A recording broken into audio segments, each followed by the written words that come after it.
கொழும்பில் சொகுசு அடுக்குமாடி குடியிருப்புகளை வாங்க அழகான வீடுகளை கட்டிக்கொள்ள ராயல்டி இன்ஜினியரிங் வெள்ளவத்தை ஐபிசி ரோட்டில் வெள்ளவத்தை ஃபசஸ் லேனில். வணக்கம். மீண்டும் மற்றும் ஒரு உண்மை நலசல் நிகழ்ச்சியினூடாக சந்தித்திருக்கின்றோம்.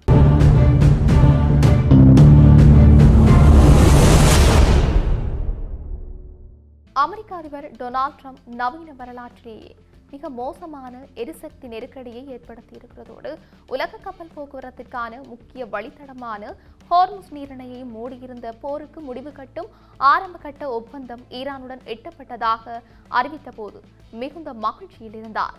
உலகத்தின் கப்பல்களே உங்கள் இயந்திரங்களை இயக்குங்கள், எண்ணெய் மீண்டும் பாயட்டும் என்று ட்ரம்ப் ஞாயிற்றுக்கிழமை தன்னுடைய ட்ரூத் சோஷியல் பதிவில் எழுதியிருந்தார்.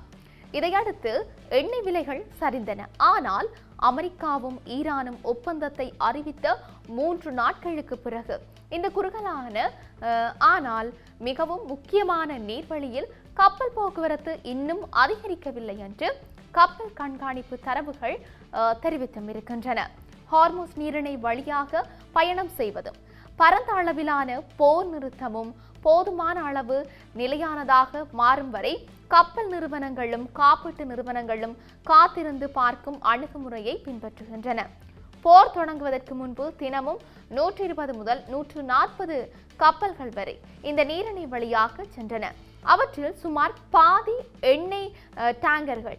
அவை சேர்த்து சுமார் 2 கோடி பீப்பா எண்ணெயை எடுத்து சென்றிருந்தன. பிப்ரவரி இறுதியில் அமெரிக்கா இஸ்ரேல் குண்டுவீச்சு தொடங்கியதும் ஈரான் உடனடியாக நீரிணையை மூடியது. சில வாரங்களுக்கு பிறகு அமெரிக்கா ஈரானிய துறைமுகங்களுக்கு எதிராக கடற்படை முற்றுகையையும் தொடங்கியிருந்தது. ஞாயிற்றுக்கிழமை ஆரம்ப கட்ட ஒப்பந்தம் அறிவிக்கப்பட்டதிலிருந்து இதுவரைக்கும் 7 கப்பல்கள் மட்டுமே இந்த நீரிணையை கடந்திருக்கின்றன என்று மரைன் டிராபிக் கண்காணிப்பு நிறுவனம் தெரிவித்திருக்கிறது. அவற்றில் சில அமெரிக்க கடற்படை முற்றுகையை தாண்டி ஹார்முஸ் நீரிணை வழியாக சென்ற ஈரானிய எண்ணெய் டேங்கர்கள். 2 மாதங்களுக்கு பிறகு ஈரானின் முதல் கச்சா எண்ணெய் ஏற்றுமதி இதுவாகும் என்று டேங்கர் டிடாக்டர்ஸ் தெரிவித்திருக்கின்றது. தற்போது 550க்கும் மேற்பட்ட கப்பல்கள் நீரிணையின் இருபுறங்களிலும் சிக்கி தவித்து வளைகுடா நீர்ப்பரப்பில் நுழைய காத்திருக்கின்றன. ட்ரம்ப் நீரிணை முழுமையாக திறந்துவிட்டது என்று வலியுறுத்தினாலும் ஈரானிய அதிகாரிகள் அங்கு செல்லும் அனைத்து கப்பல்களும் இன்னும் ஈரானின் இஸ்லாமிய புரட்சிகர காவல் படையுடன் ஒருங்கிணைக்கப்பட்டு ஈரான் கடற்கரைக்கு அருகிலான பாதையிலேயே பயணிக்க வேண்டும் என்று மீண்டும் வலியுறுத்தியும் இருக்கின்றார். அமெரிக்கா தற்போது அகற்றப்படும் என்று கூறப்படும் கடலடி கண்ணிவெடிகள் பற்றிய அச்சம் மட்டுமல்லாமல் எந்த நேரத்திலும் மீண்டும் மோதல் வெடிக்கலாம் என்ற அச்சமும் கப்பல் இயக்குநர்களிடம் இருக்கின்றது. கடந்த சில வாரங்களில் வளைகுடா பகுதியை சுற்றி முன்னெப்போதும் இல்லாத அளவுக்கு ஏவுகணைகள் மற்றும் ஆயுதமேந்திய ட்ரோன்கள் பரிமாறப்பட்டதால் பாதுகாப்பு கவலைகள் அதிகரித்தும் இருக்கின்றன. மேலும் வரும் 33 கிலோமீட்டர் அகலமுள்ள இந்த நீர்வழியில் அமெரிக்காவும் ஈரானும் வணிக கப்பல்களை தாக்கியிருக்கின்றன. கடந்த வாரம் அமெரிக்க இராணுவம் குறைந்தது 3 வணிக கப்பல்களை தாக்கியதாகவும் அதில் ஒரு தாக்குதலில் 3 இந்திய மாலுமிகள் உயிரிழந்ததாகவும் தெரிவிக்கப்பட்டும் இருக்கின்றது. ஒப்பந்தம் அறிவிக்கப்படுவதற்கு ஒரு நாள் முன்பு அமெரிக்க மத்திய கட்டளை தனது கடற்படை முற்றுகையை காரணமாக 142 வணிக கப்பல்கள் வழிமறிக்கப்பட்டதாகவும் கட்டுப்பாட்டை ஏற்க மறுத்த 9 கப்பல்கள் செயலிழக்க செய்யப்பட்டதாகவும் அறிவித்தும் இருந்தது. தொடர்ச்சியாக வெள்ளிக்கிழமை சுவிட்சர்லாந்தில் நடைபெற இருக்கின்ற இறுதி அமைதி ஒப்பந்த பேச்சுவார்த்தைகள் இருந்த போதிலும் வணிக கப்பல்கள் இன்னும் மோதல்களின் நடுவில் சிக்கிக்கொள்ளலாம் என்ற அச்சம் நீடித்தும் இருக்கின்றது. தொடர்ந்து எஸ்கே வங்கியின் மூத்த பங்கு ஆய்வாளர் ஹதர் அன்சும் கூறுகையில் அரசியல் ஒப்பந்தம் மட்டும் போதாது, உண்மையான இயல்பு நிலை திரும்புவதற்கு காலம் தேவை. அதனால்தான் ஹார்முஸ் நீரிணையில் இதுவரை கணிசமான மாற்றம் எதுவும் தெரியவில்லை என்றும் அவர் குறிப்பிட்டும் இருந்தார். கப்பல் உரிமையாளர்கள் நீண்டகால பாதுகாப்பையும் நிலைத்தன்மையையும் பார்க்க விரும்புகின்றார்கள் என்றும் தெரிவித்திருக்கின்றார். சம்பவமற்ற ஒரு நீண்ட காலம் கடந்த பிறகே ஆபத்து குறைந்துவிட்டது என்று அவர்கள் நம்புவார்கள் என்றுமே அவர் கூறியும் இருந்தார். இதற்கு சுமார் 4 மாதங்கள் வரை ஆகலாம் என்றும் அவர் தெரிவித்திருந்தார். ஹார்முஸ் நீரிணை போக்குவரத்து கடலடி கன்னிவெடிகள் நீண்ட காலமாக அச்சுறுத்தலாக இருந்தும் வருகின்றன.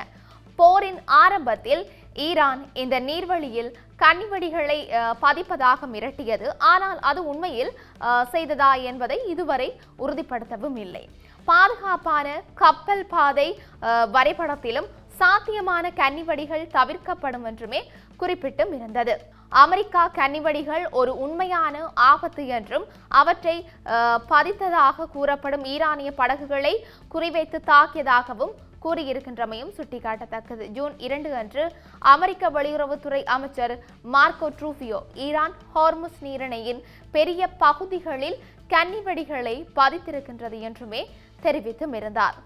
ஆனால் கன்னிவெடிகள் இருக்கலாம் என்ற சந்தேகம் கூட கப்பல் போக்குவரத்தை நிறுத்த போதுமானது. ஏனென்றால் அத்தகைய ஆபத்தை எந்த காப்பீட்டு நிறுவனமும் ஏற்காது. நீரிணை திறக்கப்பட்டாலும் ஆபத்து இன்னும் அதிகமாகவே இருக்கின்றது. முக்கிய ஆபத்து கன்னிவெடிகள் தான் என்றும் கூறப்பட்டிருக்கின்றது. முழுமையாக சுத்தம் செய்யப்பட்ட பாதுகாப்பான பாதையை உருவாக்க சுமார் 2 மாதங்கள் ஆகலாம் என்று அஞ்சும் கூறியிருக்கின்றார். ஈரான் மற்றும் ஓமான் கடல் எல்லைகளுக்கிடையே அமைந்திருக்கின்ற ஹார்முஸ் நீரிணை வழியாக செல்ல வரலாற்று ரீதியாக எந்த கட்டணமும் வசூலிக்கப்படவில்லை என்றும் தெரிவிக்கப்பட்டிருக்கிறது. ஆனால் போர் தொடங்கியதிலிருந்து இந்த நிலை தொடராது என்று தெஹ்ரான் தெரிவித்திருந்தமையும் சுட்டிக்காட்டத்தக்கது.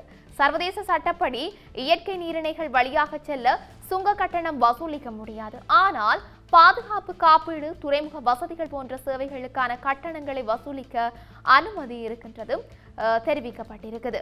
அமெரிக்காவும் வளைகுடா ஒத்துழைப்பு கவுன்சில் நாடுகளும் இதற்கு எதிர்ப்பு தெரிவித்தும் இருக்கின்றன. ஆனால் ஈரான் இது சுங்க கட்டணம் அல்ல, பாதுகாப்பான பயண ஒருங்கிணைப்புக்கான கட்டணம் மட்டுமே என்றும் கூறியிருக்கின்றது. போர் தொடங்கியதிலிருந்து ஹார்முஸ் வழியாக செல்லும் கப்பல்களுக்கான போர் ஆபத்து காப்பீட்டு கட்டணங்கள் மிக அதிகமாக உயர்ந்தன. சில இடங்களில் காப்பீட்டு பாதுகாப்பே முற்றிலும் திரும்ப பெறப்பட்டது. நேரடி தாக்குதல்கள் இல்லாவிட்டாலும் காப்பீடு கிடைக்காத நிலை மட்டும் கூட கப்பல் போக்குவரத்தை முடக்கிவிடும் என்று அஞ்சும் கூறியும் இருக்கின்றார். போருக்கு முன்பு ஒரு பயணத்திற்கான போர் ஆபத்து காப்பீட்டு கட்டணம் கப்பலின் மதிப்பில் 0.2% மட்டுமே இருந்தது.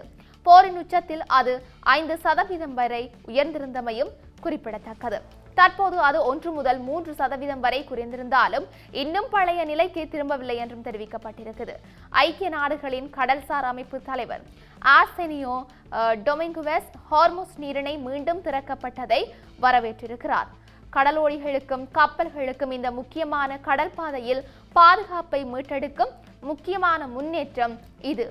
ஆனால் தேவையான அனைத்து பாதுகாப்பு உத்தரவாதங்களும் நடைமுறையில் அமுல்படுத்தப்பட நேரம் எடுக்கும் என்றும் அவர் கூறியிருந்தார். இருப்பினும் இரு தரப்பினருக்கும் நீரிணையை திறந்தே வைத்திருக்க வேண்டிய அவசியம் இருப்பதால் பல கப்பல்கள் மீண்டும் இந்த வழியாக செல்ல தொடங்கும் என்று பொருளாதார நிபுணர் நாதர் ஹபீபி தெரிவித்திருந்தார்.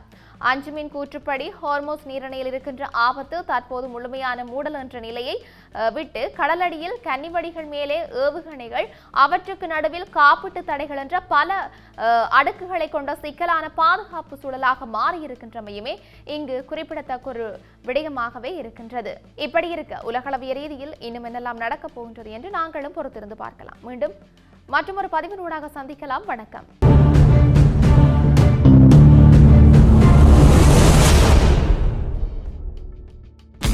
கொழும்பில் சொகுசு அடுக்குமாடி குடியிருப்புகளை வாங்க, அழகான வீடுகளை கட்டிக்கொள்ள ராயல்டி இன்ஜினியரிங் வெள்ளவத்தை IBC ரோட்டில், வெள்ளவத்தை ஃபசஸ் லேனில்.